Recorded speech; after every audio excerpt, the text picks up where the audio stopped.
Hello, ladies and gentlemen. Kevin Ship coming to you with step two on reform of the Central Intelligence Agency. And as I've said and said before, when I taped step one, these are the only reforms that are going to work to eliminate this global juggernaut that is the CIA and its control over our elected government, Congress, the presidency, and the judiciary. And of course, many of you have seen my previous speeches and lectures on that, where I document how the CIA does that. So this is very grave and very serious.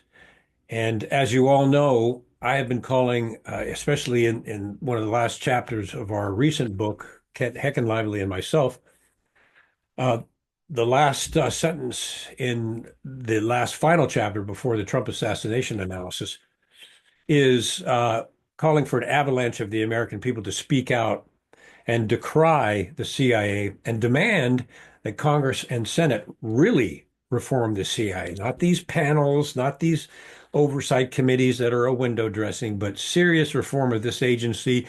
I can tell you now that firing a bunch of people in the CIA to streamline it, they got rid of the entire diversity staff, which is a good thing. I've done other programs, written articles on that. But firing a lot of people in the CIA is not going to do a bit of good in reforming that organization. It has got to be radical restructuring of the agency and the elimination of its gross covert power of secrecy. And that's what I want to talk about today.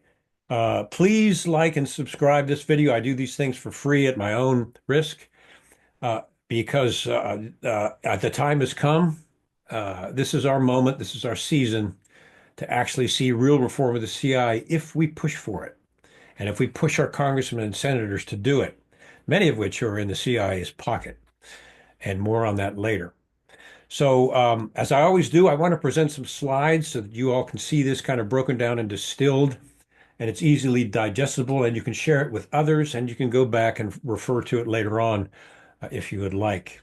So, welcome to the program, and let's get into this.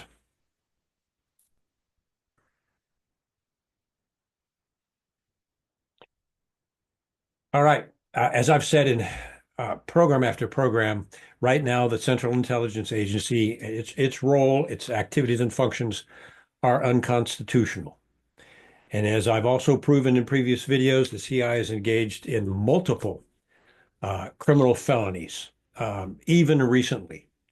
And I have a video on those as well. So I think we all know, and the average American knows that this organization is dark and out of control. And somebody has got to stand up and expose what the CIA is and how we're going to dismantle it and bring it back under the U.S. Constitution and U.S. law. Now, the question arises, should we eliminate the CIA entirely, just completely wipe it away? And a lot of people would like to see that, and I don't blame them. But I don't think that's the answer. I think what needs to happen with the CIA is it needs to be restructured. And we have to ask ourselves these questions, which I've just put up. Where has the criminal activity, murder, and genocide occurred in the CIA? Where are billions spent on secret operations with American tax dollars? Where is that happening? Where is the dangerous bureaucracy that circumvents Congress? Where is that located? And that, of course, is in the Director of Operations, now called the National Clandestine Service. And I'm going to show you how that is structured and how we can take that apart. But I want to note here, too, an important point uh, where all this is happening. 20% of the upper levels of the CIA run the CIA and its covert operations, now called the National Clandestine Service. It is a dark global bureaucracy. Now, John Ratcliffe, who I support, has gone in, appointed by Trump, and I think he's a good appointment. He was the only one that stood up for Trump against the Russiagate uh, Russia collusion hoax, which was spearheaded by CIA Director John Brennan, who leaked it to the news media, calling it an intelligence. That was a shadow government operation. Some people call it the deep state, the shadow government, and I've done speeches on this, is the CIA because of its control over our elected government. 20% of the upper management of the Central Intelligence Agency do not believe in democracy, and they do not believe in the United States Constitution. Mike Pompeo, who sadly went native when he was in there, and now I think he regrets it, when he put the assassination order out on Julian Assange at the Ecuadorian embassy, and then threatened Tucker Carlson. Uh, this is how the CIA gets to directors when they get in there. And also, as I've done, I talked a little bit about this in step one. The CIA will go behind the director of the CIA's back and continue their global operations, many of which the director of the CIA does not even know about. So this is what is controlling the CIA, this dark cabal. And everybody's wondering, who are these people at the top that are doing this? It's a dark cabal, a global cabal at the top of the CIA and all of its tentacled connections around the world. That's the monster that we're dealing with here. And you'll see as I present these steps to reform why they are so important. And I wouldn't call them radical, but you could say they're radical steps to end the CIA's rule and reign. And we can do this. And we can do this together. So that's the 20% that run the CIA. However, there's other parts of the agency that are valuable and do a very, very good work. We need to retain those in the CIA. But the other 80% of CIA employees are good, patriotic Americans that are just working and supporting their families and working towards their retirement. And we need to keep those people, and we need to keep that talent. Many of these are highly cleared people that are very difficult to find with lifestyles that have enough integrity and honesty to make these positions. And it's important to keep that talent around. We should keep the Directorate of Analysis. Used to be called the Directorate of Intelligence, and that is where I was trained by the then DI in intelligence analysis. One of the best courses I had in my entire agency career was in the Directorate of Analysis, formerly the Directorate of Intelligence, the Directorate of Science and Technology, which comes up with a lot of things. And I've been in there. They trained me on technical security countermeasures since I was on the DCI security staff on the seventh floor, on sweeping using the latest technology to sweep those areas as well as the entire headquarters for bugs and listening devices and video equipment, other things like that, which was one of my responsibilities as an agent, protective agent for the director of CIA. So I was trained by the director of Science and Technology and certified in that. And they do some fantastic Q-like work. And I'm talking about Q from James Bond. That is quite fascinating. We need to keep them around because they're cutting edge technology. The Directorate of Support, which includes the Office of Security, Office of Logistics, and all the other things that help the CIA run. And that needs to obviously be kept around too, as well. And there's a lot of good people that work there, a lot of good people I work there. I came in as a full staff security officer in the Office of Security under the directorate then of the Directorate of Administration. And there's a lot of good people there. I was in the counterespionage group, Special Investigations Unit. We were searching for a mole. There was a mole within the CIA, co-located with the FBI, and some very good people there. We need to, of course, retain our counterintelligence function. So that would be the Director of Support. The Directorate of Digital Innovation is a new one, and you can see my question marks there.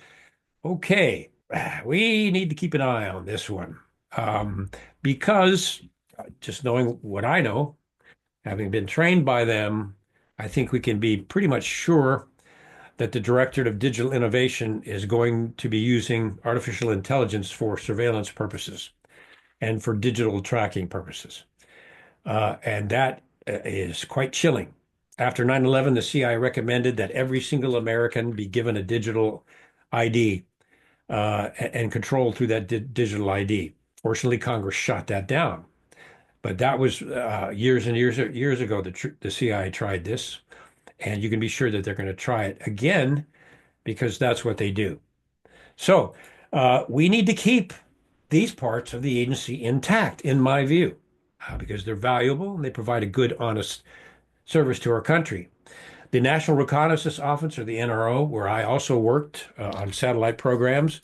Obviously, we need to keep that. It is a phenomenal organization and has phenomenal technical capabilities, which I, of course, have seen firsthand. They're already separate now. They used to be under the CI. They're under the Directorate of National Intelligence, the DNI, which is where they belong. They do not belong being controlled by the CIA. Excuse me. And that's one of the good changes that has been made. The National Geospatial Intelligence Agency, I also did a tour there. They, of course, also are under separate from the CI now under the DNI. They used to be part of the CI. Now they're separate, which is the proper thing to do. And their capabilities to map digitally exact points all around the world is absolutely remarkable. As a matter of fact, it was the NGA that helped create Google Earth and that kind of sophistication.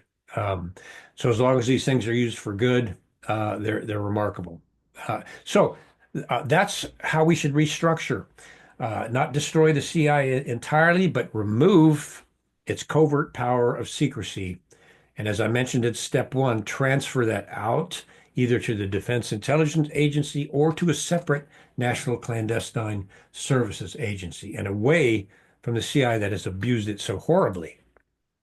Now let's talk about step two of reforming the CIA.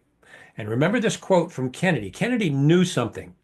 He knew more than he let on in this speech because he did not go into the kind of detail we would have liked. But as you read this whole speech, it was pretty clear that he knew the power and the reach of the Central Intelligence Agency and the espionage world in the United States. And we all know this quote, quote, "The very word secrecy is repugnant to a free and open society."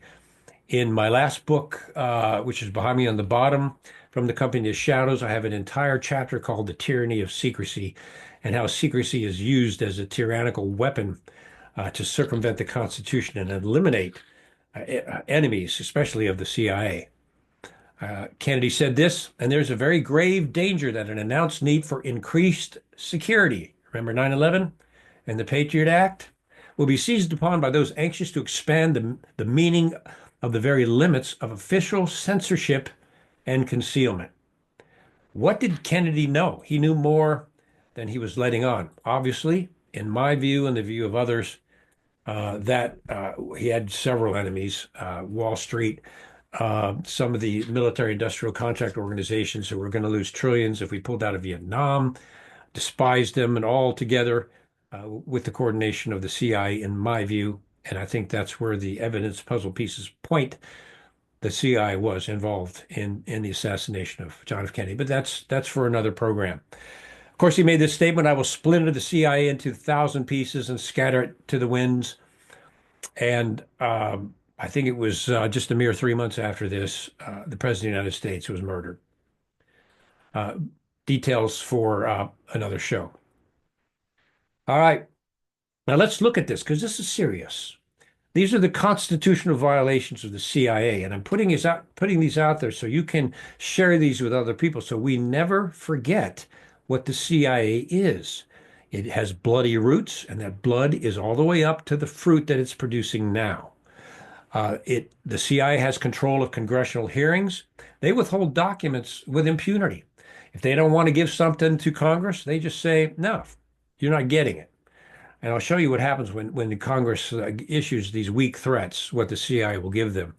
But the CIA routinely withholds documents and testimony from Congress, from the oversight committees, and from the hearings. Case in point of many is the torture report. Blocking Congress from covert programs. The CIA conducts covert programs that Congress is not even aware of, classifying and concealing illegal operations from Congress and even the President of the United States. I've done programs on some of those. Establishing covert funding from illegal entities. For example, Iran-Contra. I was on the 7th floor with William Casey during Iran-Contra when the CIA was illegally running drugs to the Nicaraguan Contras who were staging terrorist acts, killing people, and then running drugs. And the CIA, as we, Kent Heckenlivy and I get into detail, during the Vietnam War, the CIA funded many of its programs it did not tell Congress about through running drugs especially, and arms. And we get into that in detail. If you want to see the detail of those covert operations that were illegally funded and more, then you'll find that in Twilight of the Shadow Government. Surveillance of the Congress and Senate. CIA John Brennan actually snuck into the office, the SCIF, where Senate investigators were investigating the CIA torture program, and accessed and hacked into their computers to see what they were doing. I have good evidence that congressmen and senators are aware on Capitol Hill that their cell phones are bugged by the CIA. And they're very careful not to talk about anything regarding CIA reform on those cell phones. Ladies and gentlemen, that's how serious this is. That is how out of bounds the CIA is. And I keep pressing that point that in 1947 and 48, the United States government created a monster. Well, it's time to pull the teeth out of that monster and dismantle it and return it back under the rule of law. That is the Constitution. CIA controls the judiciary through the FISA court, which we all know about, the secret court, no trial, no jury, and also the state secrets privilege. And I want to make this clear. The CIA routinely uses the state secrets privilege to conceal evidence against it of criminal activity. And I have proven and documented that in previous lectures. Secret use of Americans' tax dollars and no approval. Somewhere around $39 billion that we know of. And that Congress is not even sure where that money is going because it's secret. Not even the Gang of Eight, the top secret cleared senator and congressmen that are given some information from the CIA based on a CIA clearance, which means CIA controls everything they see, have some access to the CIA budget, but not full access. That is a secret where all of our money is going and our tax dollars are going to operations that most of us Americans would probably decry without even our knowledge. The founding fathers would be rolling over in their graves and livid. Matter of fact, I think they would be shocked that this even was created and happened. Surveillance of U.S. citizens. They tried the Total Information Awareness Program to gather information on every American citizen to prevent terror. So they could do advanced analysis of who may be a criminal or a terrorist. That has been taken over as a third-party private company, which the CIA loves to do, by a company called Palantir. Whitney Webb has done heroic research and has written the entire book, One Nation Under Blackmail, which you need to read regarding this and Palantir's activity of collecting data on Americans. We need to be aware of that and keep an eye on that. Officials lying under oath with impunity. The former director of national intelligence, the CIA, the NSA, and the FBI have all lied under oath before Congress. And I have examples of that in other lectures. So they lie under oath with the impunity and they get away with it and they're never charged.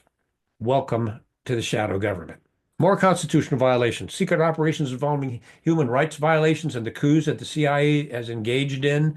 We could go on Iraq based on false intelligence, with pretext to go in to take down Saddam Hussein based on false intelligence provided by George Tenet, resulted in the death of 500,000 Iraqi civilians, innocent civilians. 250,000 U.S. troops were killed and 2,500, excuse me, I'm sorry, 25,000 U.S. troops were killed, 2,500 were seriously injured, wounded either mentally or physically because of false intelligence provided by the CIA as a pretext to go in and bring down Saddam, who was George H.W. Bush's enemy. George H.W. Bush being a longtime CIA operator going all the way back to the time of the Bay of Pigs and through the Kennedy assassination. Another program on him later. The death and destruction of the CIA coups is mind-boggling. It has been totaled up to about 7 million people have been killed by these CIA coups and operations. Indonesia, when they tried to take down Sukarno, who was becoming an ally of John F. Kennedy, when the CIA went in and tried to take down Indonesia and remove Sukarno, 500,000 Indonesians died. And the CIA has gotten away with this because the CIA does not care about human life. It cares about its own expansion and its own power. It is, as I've said a couple times, probably say again, it is a horrific monster. Let's look at some more. Silencing whistleblowers through weaponization of their secrecy agreement. Why did no whistleblowers testify to the Warren Commission?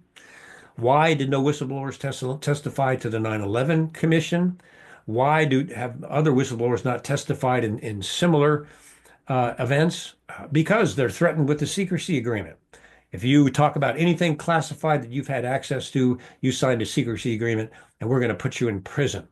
The majority of CI officers who have families to provide for health insurance and retirement, that'll be enough, and they won't say a thing. And remember the Iran-Contra, I was on the seventh floor. They won't say a thing because they literally would lose everything. And if you want to find out what they did to me when I came out and blew the whistle, you can read that in Twilight of the Shadow Government. They eliminate CIA employees when they're hired by the CIA. They're not told this, which could possibly invalidate their secrecy agreement, their NDA. They are not told that they give up their right to trial by jury. I didn't know that.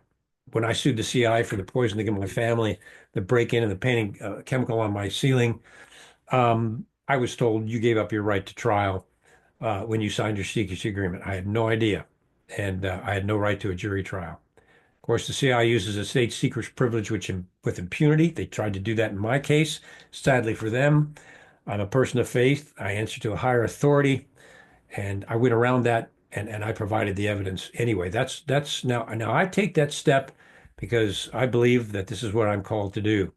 Otherwise, trust me, I wouldn't be doing it. And what is the old saying? It's a dirty job, but someone has to do it. Someone has to do it. And this is the time. And I believe that this is my humble role in helping this out. I have no ego. That was destroyed long ago when I first came out. And the persecution that I endured tends to make you a very humble person. And that humility is a very, very good thing, good quality to have. And thank God that he built that into me. Anyway, financial destruction. They will destroy a whistleblower financially. I have lectures on that. They blocked my thrift savings plan retirement funds, trying to get my family to starve. That is a felony for any agency to block the personal retirement funds of a thrift savings plan owner. They did that to me. They blocked all the hardship loans approved and documented in the Northwest Federal Credit Union. The CI's credit union destroyed the entire documents and disappeared the loan officer who signed those documents and processed them for our family to get loans to help us through what the CIA was trying to do and financially destroy us. That person disappeared. Sadly for them, the state of Virginia is a one-party state where you can tape somebody on the telephone without their knowledge, which I did, and I have them admitting that they blocked my thrift savings plan retirement funds and that they committed a felony. And I have Northwest Federal Credit Union, a tape of that admitting, the head of the credit union admitting that they had destroyed my hardship loan documents and disappeared the officer who initiated them and processed them. So, ladies and gentlemen, I have seen this personally. That's why I'm doing this. I was a Category 1 officer with multiple awards until I saw what the CIA actually is and what they'll do to anyone who threatens their existence or their power of secrecy. Surveilling U.S. citizens, the CIA has been surveilling whistleblowers. James Clapper and John Brennan were actually surveilling the communications of whistleblowers who had come forward, attempted to come forward regarding the torture report and other things. The CIA was monitoring all of their communications. Why do they do that? Because they can. Secret prisons under the Patriot Act, one of the biggest losses of our constitutional freedoms, the biggest loss of our constitutional freedoms in the history of the United States. The CIA created secret prisons, renditions, many of which were innocent people, and not just waterboarding, severe torture. And that people were actually killed at the hands of CIA interrogators. I know of one particular case. Typically, what the CIA would do, because it's a cowardly organization largely, it will turn its dirty work over to third parties. And so the CI turned the real torture, the bad torture, over to other countries like Pakistan and others who engaged in severe torture for the CIA. Unconscionable. NDA, the National Defense Authorization Act, gives the Department of Justice specifically and the FBI the legal right to detain any American that it suspects of terrorism or sedition. And they used that to imprison multiple innocent people during the January 6th protest riot. People who showed up to protest the election and to support Donald Trump. Many of them, probably the majority of them, were innocent people that were protesting what they saw as corruption, and they were arrested without a trial, placed in many of them solitary confinement, couldn't see their relatives, their wives or their children or anything without without their right to a speedy trial. Who would have imagined this just 10 years ago, that the government would literally do this to American citizens? Now, there were a few of the J6 protesters that had outstanding warrants and were felons. I think it was about four of them. And the other 1,200 were people who really believed in what they were doing, and that the Constitution was to be stood up for. So January 6th was an absolute abuse of authority, and I think most of us know that. Drone assassination program. President Obama had a presidential kill list, and on that kill list were people in the Middle East, Afghanistan, Iraq, and others that were to be killed simply because of suspicion. Not that they had hard evidence that they were terrorists, but they were just suspected of being connected to ISIS or Al-Qaeda, which, by the way, the CIA created, as well as ISIS in their insurgency programs. Anyway, so within this program, the CIA droned and massacred 8 wedding parties, going after one suspected terrorist, and they killed everybody in the wedding party. That should get everybody outraged all by itself. And we think that other countries are going to love America and want us to come in like USAID and help them out, which we now know was a CIA front for laundering money behind Congress's back. You think other countries are going to think America is a good country with this sort of thing? America used to be a good country, but unless we do something about it, it's not right now. And I'm a patriot. I dearly love this country. I sacrificed my life. I went on one-way missions for it. There's no question about it. But as President Ronald Reagan said, when America ceases to be good, she will cease to be great. Well, sadly, America has ceased to be good. But we're gonna change that. 9/11. 9/11, they used it to put us in a continual state of emergency, a continual state of war, which gave them unbridled power, especially over the American people through the Patriot Act, which was a horrific gouge out of the Constitution. But because of the 9/11 terror attacks, and I addressed this a little bit in Twilight of the Shadow Government regarding the CIA and some suspicious activity there. I suggest you read that in terms of the 9/11 attacks. There's some very, very suspicious things about that. And the 9/11 Commission report was full of holes. And it's so bad, it looked like it was intentional. So the CIA has done those things with impunity. Has anybody been charged? Has anybody been indicted? No, of course not, because they have the power. They hold the power. There's a very, very well-known constitutional attorney that I contacted when I came out and blew the whistle. And we, on a phone conversation, he kind of was giving me advice legally what to do. And he said, you have to remember one thing, Kevin, they have the power. and we don't. The same attorney wound up joining our case pro bono just to stand up for constitutional rights. I have this in another lecture. And the CIA, despite the fact he had a clearance, blocked him even from the unclassified information in our case. Why? Because they can. They have the power to do that. Has the CI reformed itself since the Church Committee? Well, you'll hear from the deep staters or the shadow government representatives say, no, the CI after the Church Committee, it's reformed. That's all in the past. It's all old stuff. That's all history. The CI doesn't do that kind of thing anymore. And I know some of you out there are probably laughing right now. Yes, it does. False intelligence pretext, the war in Iraq. Torture report, NSA surveillance, 9/11 reports to Congress, completely redacted. This is what Congress demanded information on the CIA's torture report. The CI refused initially. And then when pressed, it provided this document here. That's one of their MOs, one of the ones that I want to dismantle. That's the torture report that was given to Congress, essentially to the American people. Here's another example, the NSA surveillance program on American citizens. Congress demanded you hand these documents over. The NSA used the state secret privilege to try to stop it. Finally, they said, okay, we'll give you the documents on the surveillance program. And this is what they gave Congress. Why? Because they can. And we're going to change that. This is the 9/11 Commission report, 28 pages. You know, the commission that was to report to the American people on what happened, 28 pages look like this. Now, why would that be? Moving on.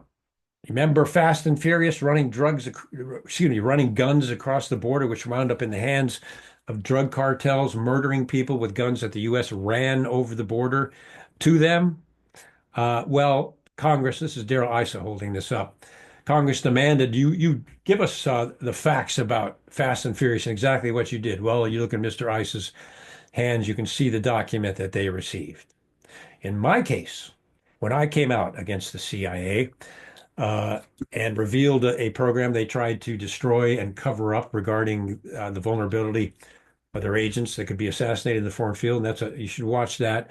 That is also in Twilight of the Shadow Government.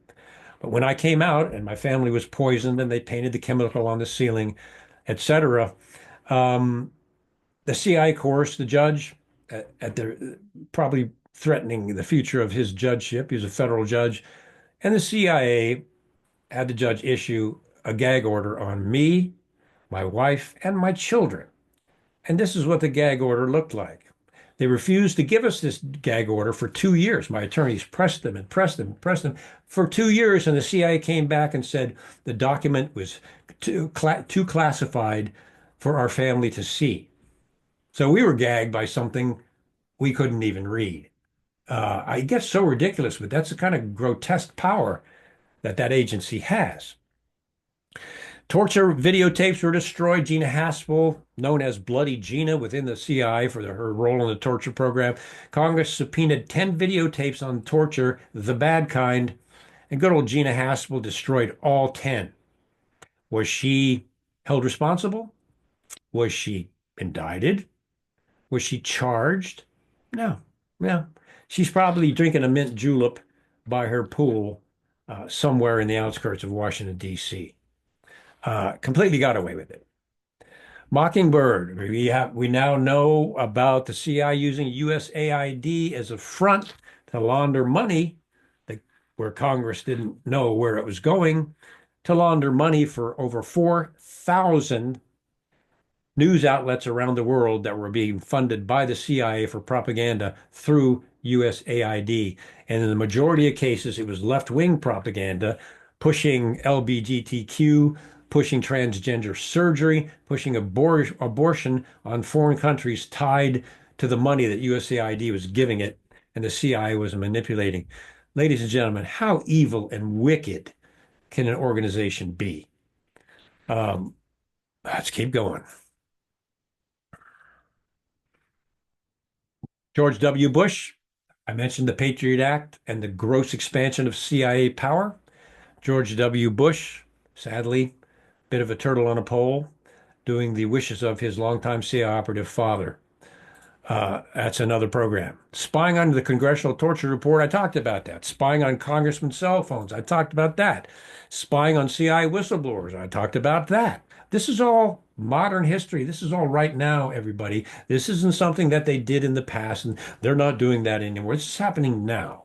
The Ukrainian coup, instigated by CI Director John Brennan, who made multiple secret trips into Ukraine, along with Dragon Lady of the Department of State, Victoria Nuland, and Susan Rice, to stage the coup, the 2014 coup in Ukraine, and install their puppet, Zelensky, into office to do their bidding. That was a CIA staged coup again, and 1.8 million young Ukrainian deaths later, young men, they're still pushing it. So that was a modern day coup. And there's a whole other program on that. The drone kill list still there. And I think Trump, when he gets his hands on it, is going to cut this if he hasn't already, based on suspicion. I talked about this, murdering innocent civilians, third-party surveillance of U.S. citizens through Palantir and some other Silicon Valley companies that the CIA has started through its venture capitalist arm, InQtel, which sets up companies, 300 of which are classified and secret, to do its bidding with social media, including the $600 million contract with Amazon to, quote unquote, monitor the cloud, unquote. CI's hands are in just about everything. Hollywood Liaison Office. I would encourage you to go to the Stephen Colbert interview with the actress from the series The Agency. If there's a program that paints the agency in a good light, the agency will get in there, get its hands on the scripts, help write the script. And the lady is so excited, she leaks to Stephen Colbert, that the CIA had literally been training them, having them at cocktail parties, taking them into training programs to train them like they were agents. And she was just all full of herself that she'd been trained like an agent. And Covert, you should see the look on his face, a look of shock, like she just let the kitty out of the bag. He sat back in his chair and immediately changed the subject. The movie Argo, part of that script was written by the CIA. It was not the CIA that got those hostages out. It was the Canadian embassy that did. And the Canadian embassy and the Canadians are still upset that the CIA lied when they wrote that part of the script in the movie. CIA does have influence over Hollywood, as it has for some time. Pentagon, or excuse me, penetration of the DEA. I did an interview with Hector Borellis. I recommend everybody go out and look at Hector's interview and his documentary that is out. The CIA has and does penetrate the Drug Enforcement Agency, and like Hector and others, if the DEA has a probable cause and enough evidence to arrest a drug lord, the CIA will move in, and the CIA have penetrated the supervisory levels of the DEA, and they will tell those agents to stand down and not arrest this drug lord because the drug lord's a CIA asset. Hard fact. Kiki Camarines, if I'm pronouncing that correctly, was tortured and murdered by Jose Rodriguez of the CIA. And let's just let that one get out there. I'd go to Hector Borelli's interview, who was there, saw it, and knows all the facts about the CIA penetration and the CIA's torture and murder of Kiki Camarena by Jose Rodriguez, a CIA officer. Is he in jail? Has he been indicted? Has Congress even taken the issue up? No. Dead silence. All right. Silencing and destroying whistleblowers, of course, myself, and I've documented that thoroughly. They didn't think I would come out and give the details. As the good FBI agent I worked with on this secret base, who told me she thought I was being set up. When I did come out, the last thing we talked about was she said, I guess they messed with the wrong man this time. Well, I guess they did. Big mistake. I was a good, decorated, high-level officer, and they poisoned my family. And you just don't do that. Not to a father. Then there's Israel Orta, who wrote the book The Whistle is Broken, and now they tried to destroy him from coming out and exposing the corruption and negligence at a CI facility overseas. His book is doing very well, and he's out there speaking. John Kiriakou, we all know, they put him in prison for 2 years. They tried to put him in prison for 20 because he spoke, just revealed the torture program that the CIA was engaging in a torture program, and they went after him with a vengeance. And he spent 2 years in prison. I know John personally. He's a friend. John is no criminal. He was an excellent, excellent intelligence officer, but he crossed the shadow government and their concealed programs. Thomas Drake, a true hero, the NSA whistleblower that tried to go through channels and report the fact that the NSA was collecting information on all Americans when there were other ways to do it and just focus on the criminals. Thomas Drake took it to his supervisor, then he took it to the NSA IG, then he took it to the DOD IG, going through proper channels. He was summarily arrested and charged with espionage, looking at 20 years in jail. A good attorney got it down to, I believe it was a misdemeanor, and ruined Thomas Drake's entire career. Thomas finally is coming out publicly and talking about it, which is really, I'm really grateful to see that. This is how they destroy people. I've got an entire series on Where Are the Whistleblowers, and I document exactly how they do it. It's a perfected system that they've been using since 1947 and 48 in the creation of the CIA secrecy agreement and use of the state secrets privilege. Doing it today. Continued weaponized secrecy. Congress knows full well not to mess with the CIA. The Gang of Eight has signed a CIA secrecy agreement, knowing if they have some sort of unauthorized disclosure that the CIA did not give them approval to release, they could go to jail. So the CIA has even the Gang of Eight in a stranglehold. And any congressman with a CIA clearance is now bound by the CIA secrecy agreement with a chokehold that they cannot say a thing about what they see, even if it's illegal and unconstitutional, without the CIA going to completely destroy them, charge them with a crime, and put them in prison. Case in point, uh, Frank Church of the Church Committee just hit the tip of the iceberg on the wickedness of the CIA. For example, with MK Ultra, and the CIA immediately destroyed 10,000 MK Ultra documents. The CIA threatened Frank Church, saying, "If you continue with this, we will destroy you." Well, Church was an honorable man. He continued anyway, and sure enough, they ruined his career, did a smear campaign, and he lost his reelection. Today's congressmen and senators know that. Not to mess with the CIA because they will destroy your political career because they have that kind of control over Congress. This used to be a constitutional government, ladies and gentlemen. Now, I'm a person of faith and I believe in the Bible and in the New Testament several times it says we are to support and serve our government and our rulers. And I wrestled with that for a while until finally it was revealed to me. I realized that the CIA is not our government. We are under a good, wonderful constitutional governmental system, and we are to support our congressmen, senators, the president, and other elected officials. But the CIA is a para-organization. It is not our government. It is a wicked, juggernaut, and monster, murderous organization. And that's the one I think that we are fully cleared by our who we serve from above. I'll just say that. Um, to expose. And there was a verse that was the final one that convinced me. It's in Ephesians, I believe it's 4, Ephesians 4. It is a shame to even speak of the things that are done of them in secret, because the things that are done of them in secret are made manifest by reproval. And whatever is made manifest by reproval is reproved by the light. The light dispels darkness. And that was my verse years ago. And that's what I stand by and keep doing what I'm doing. Jeffrey Epstein. I've got a whole program on that. Of course, Jeffrey Epstein was a CIA Mossad asset who was allowed to molest underage girls as he collected blackmail information on important, powerful people, political leaders, business leaders, and others. When Alex Acosta tried to prosecute Jeffrey Epstein the first time for human trafficking, he was ordered, he said, by people at high levels that Epstein was, quote unquote, connected to intelligence and not to prosecute. And guess who was in charge of that whole thing? Attorney General William Barr.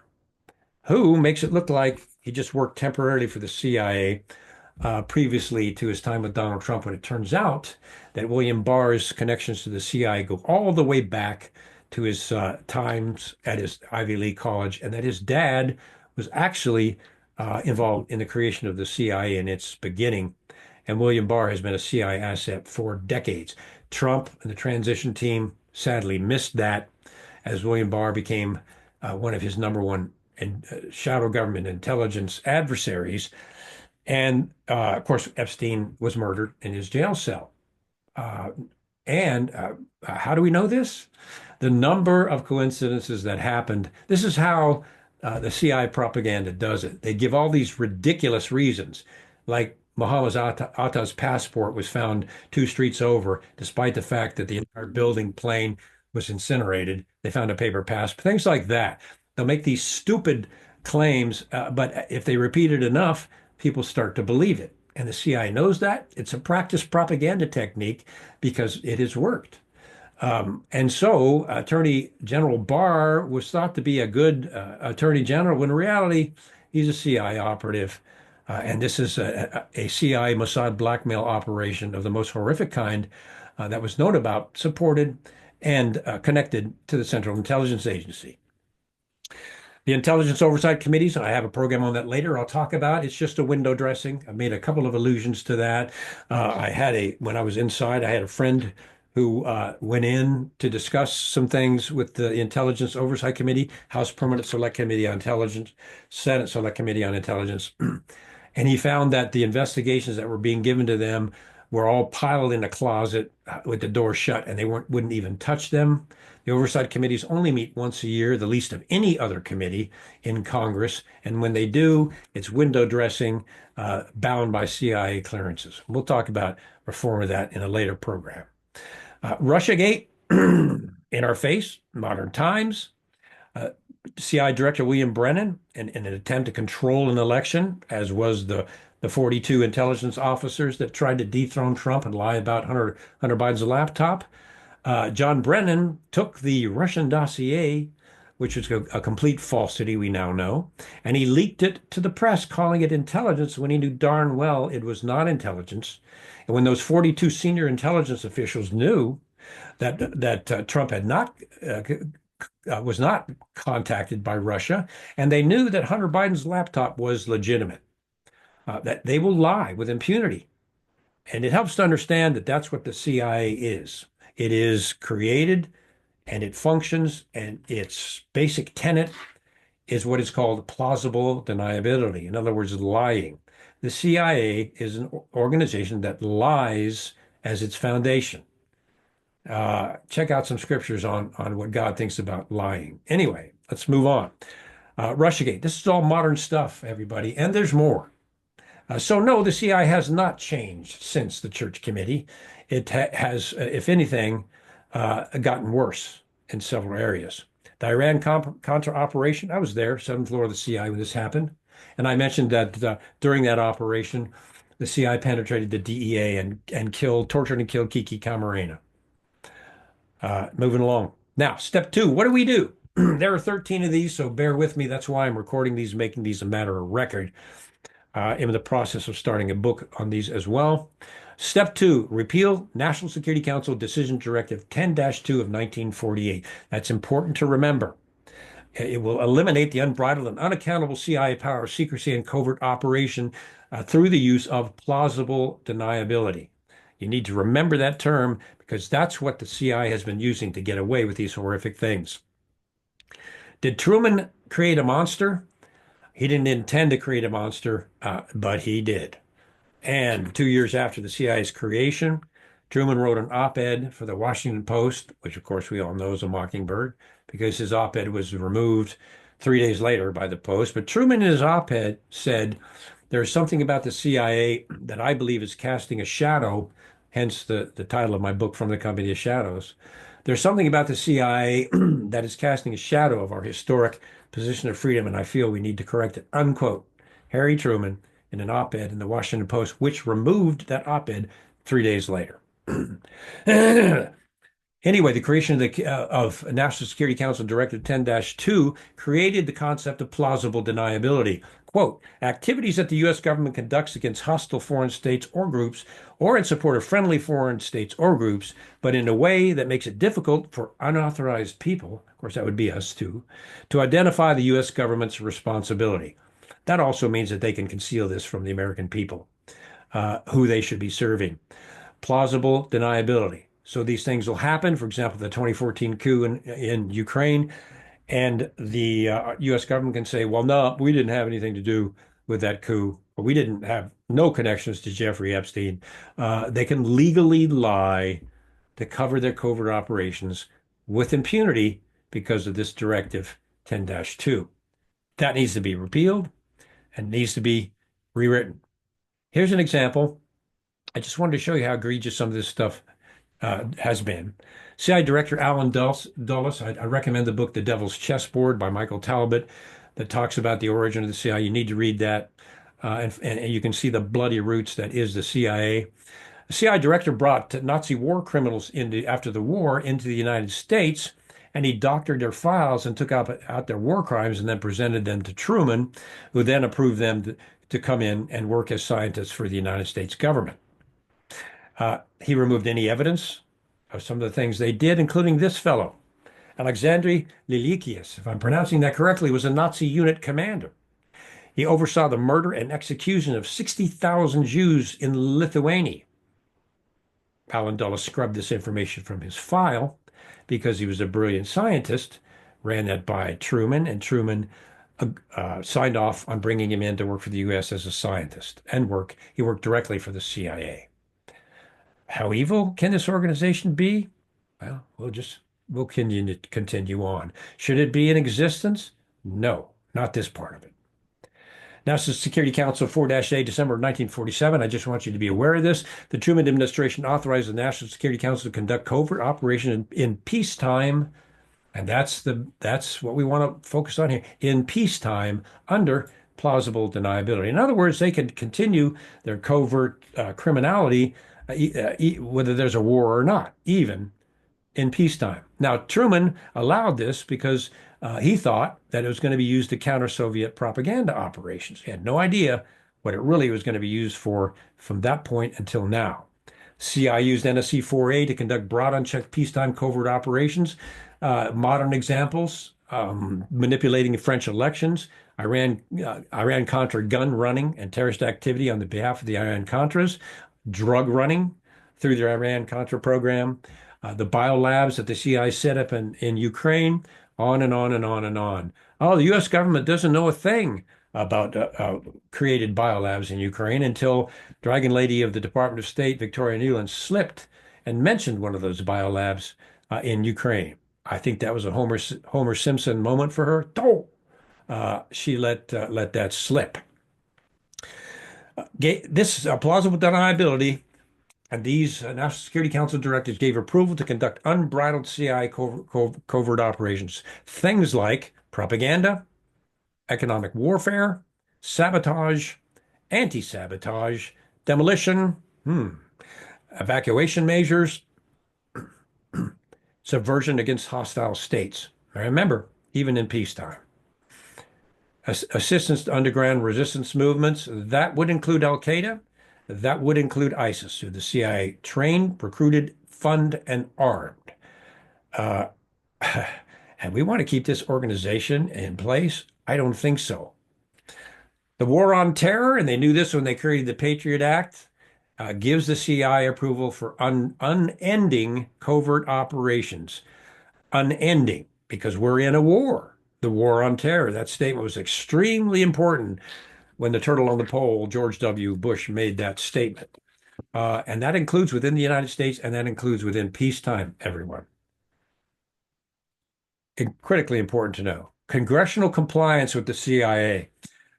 I understand that when I came out and blew the whistle as a whistleblower exposing the CIA, an inside source told me that I had been placed on a GOP no contact list.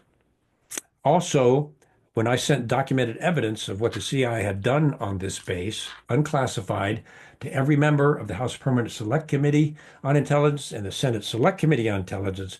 I received no response from any of them, except Marco Rubio, who said he'd look into it, which of course he never did. And it wasn't until we got to Congressman Frank Wolf, our congressman, and met with him in his office on Capitol Hill, my wife and I, and showed him the evidence and what had happened. Congressman Wolf was shocked. And he said he was going to get to the bottom of us and demand the evidence, which had been sealed by the state secret privilege, demand the evidence in our case. His chief of staff, a good man, contacted the CIA 7 times. 7 times he was told he didn't have access to that information because it was a quote unquote legal matter, unquote. That's how they use the state secrets privilege. That's how they do it. And I exposed this at great length from the Company of Shadows. This is a peculiar example that I want to put out there because it was quite disturbing to me. I was asked by the GOP up in Augusta to come up and talk about the CIA and the shadow government and its violations of the Constitution. A good group of freedom-loving Republicans, and wanted me to come up and talk about how the CIA had gotten out of control. I went up there pro bono to give them this lecture. As I was speaking, I talked about the CIA's secret budget, which we, the taxpayers, have no idea where that's going to. And if we did, we would decry what they were using it for. I talked about that. Well, Congressman Rick Allen, GOP Congressman Rick Allen, showed up to my lecture unannounced. My response was, oh, hey, great, we got a congressman here. That's awesome. So after I talked about the CIA's secret budget and what it's used for, many times without Congress's knowledge, and Congress does not have access to that secret CIA budget, which they do not. Only the Gang of Eight has limited access. The rest of Congress, no access. So as I was talking, I mentioned Adam Schiff, Representative Adam Schiff, and the corruption, including his role in the Russia collusion hoax and other things. He still needs to be held accountable, and I think criminally charged without question. So I discussed Adam Schiff and his role in the Russia collusion hoax and Russiagate. Well, as I was talking, out of deference to the congressman, I said, Congressman, I understand you're here. Would you like to come up and give some comments to the group? I was being, a good citizen.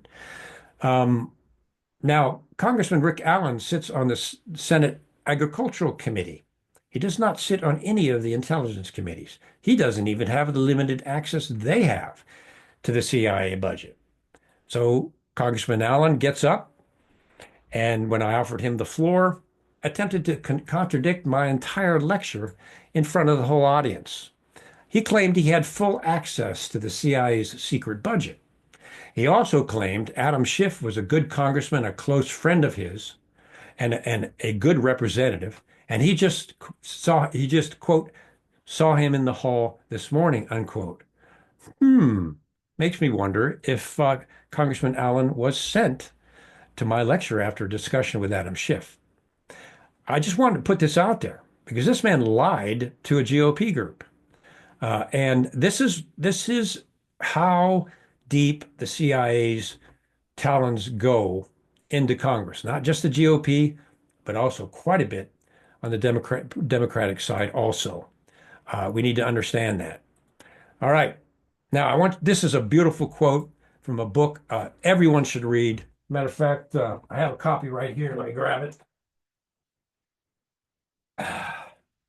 This book here, JFK and the Unspeakable.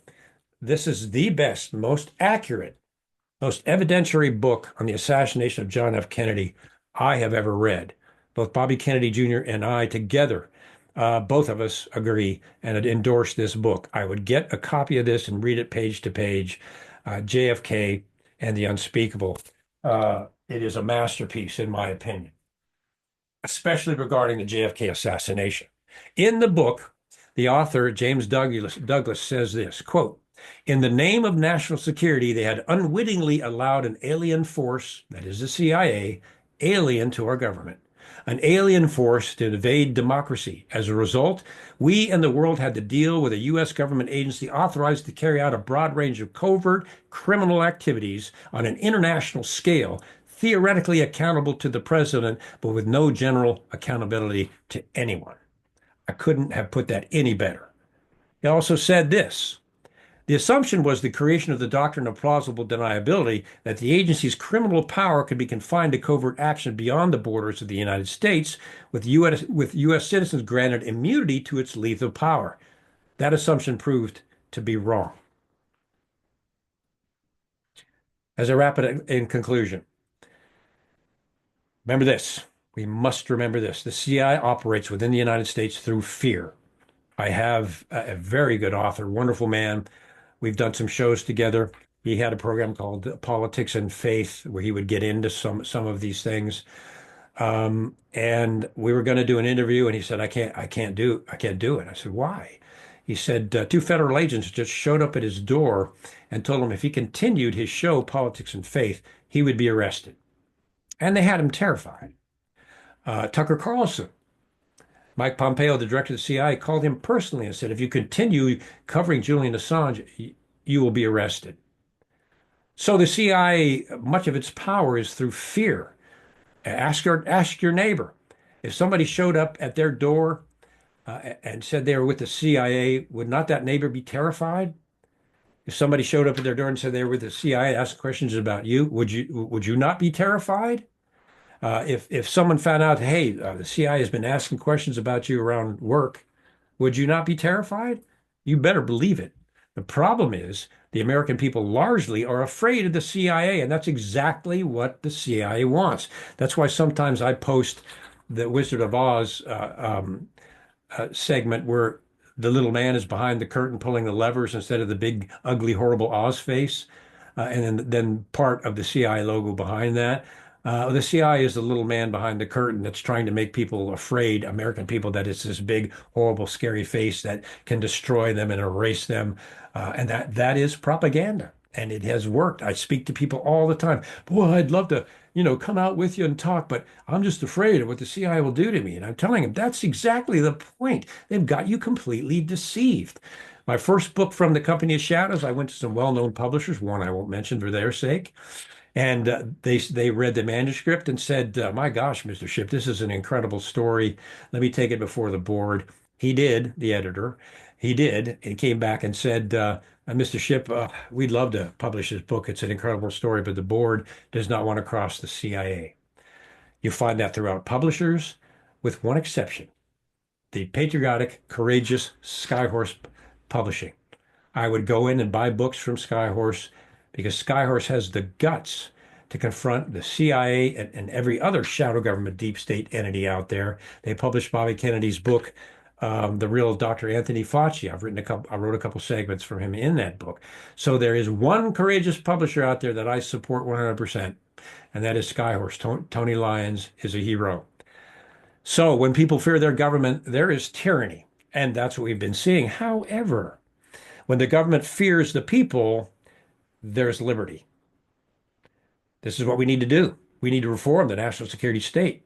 We need to reform congressional oversight of the CIA. And we need to restore constitutional rule of the CIA, the FBI, and the NSA. Can we do it? Better believe we can. Every movement has started with somebody blowing the trumpet, everybody seeing the evil and the wickedness, and then standing up. I'm asking all of us by the millions to stand up against the CIA and demand our congressmen and senators engage these reforms on the CIA, or we will expose their complicity with the CIA and we will vote them out of office. It's the only way, everybody. As it always is, it's up to we, the people. Founding fathers knew that. That's why they left the tyranny in England. And by the way, the state secrets privilege was founded on a doctrine from the King of England who would not allow any evidence against him. That's where the doctrine came from. Side note. But it's the only way we're going to stop this tyranny of secrecy, this tyranny of the CIA, is to join together in an outrage. And there's millions of us. And they cannot touch millions of us. And the only reason that they tried to touch me was I signed their secrecy agreement. None of you have signed it. You're free. They can't touch you. Now, they tried to stop me from publishing Twilight of the Shadow Government, as many of you know. And From the Company of Shadows, the CIA redacted or blacked out unclassified information that I wrote about regarding their criminal activity, including the poisoning of my family, the break-in to our house and painting chemicals on the ceiling. Not classified. but the CIA redacted, blacked out all of that information in from the company of shadows. And I put a little code in the epilogue that kind of exposes how they did that. It was funny because the censors missed it, but I did that absolutely on purpose. I submitted the manuscript for Twilight of the Shadow Government to the CIA. I let them sit on it for 3 months. The original law, Supreme Court ruling, was the CIA had to get it back to the author within 30 days. When I was a CIA briefer, people would come up to me afterwards and say, I submitted a manuscript to the CIA. It's been 5 years, and they won't even tell me where it is. Others, 2 years, others, 1 year. The CIA just with impunity would just not would sit on their manuscript. Then it would steal manuscripts from authors. James Atkinson of Granite Island Group, a great technical security countermeasures group. I talked to James because I was trained in that sort of thing, and we'd worked together on some lectures. And he told me this. He said he prepared an entire technical security countermeasures manual, sent it to and it was excellent. Sent it to the CIA and said, "Hey, maybe you guys would want to use this, or at least, you could provide grant money or something, and so take a look at it." As usual, he didn't hear a peep from the CIA for several weeks, so he contacted his source there, his contact there, who proceeded to tell James Atkinson, and you can check this out yourself. Well, we can't give you back your report. His response was, "Whoa, it's my report." He said, "Well, the CIA has classified it, and you don't have the clearance, so you no longer have access to it." That actually happened.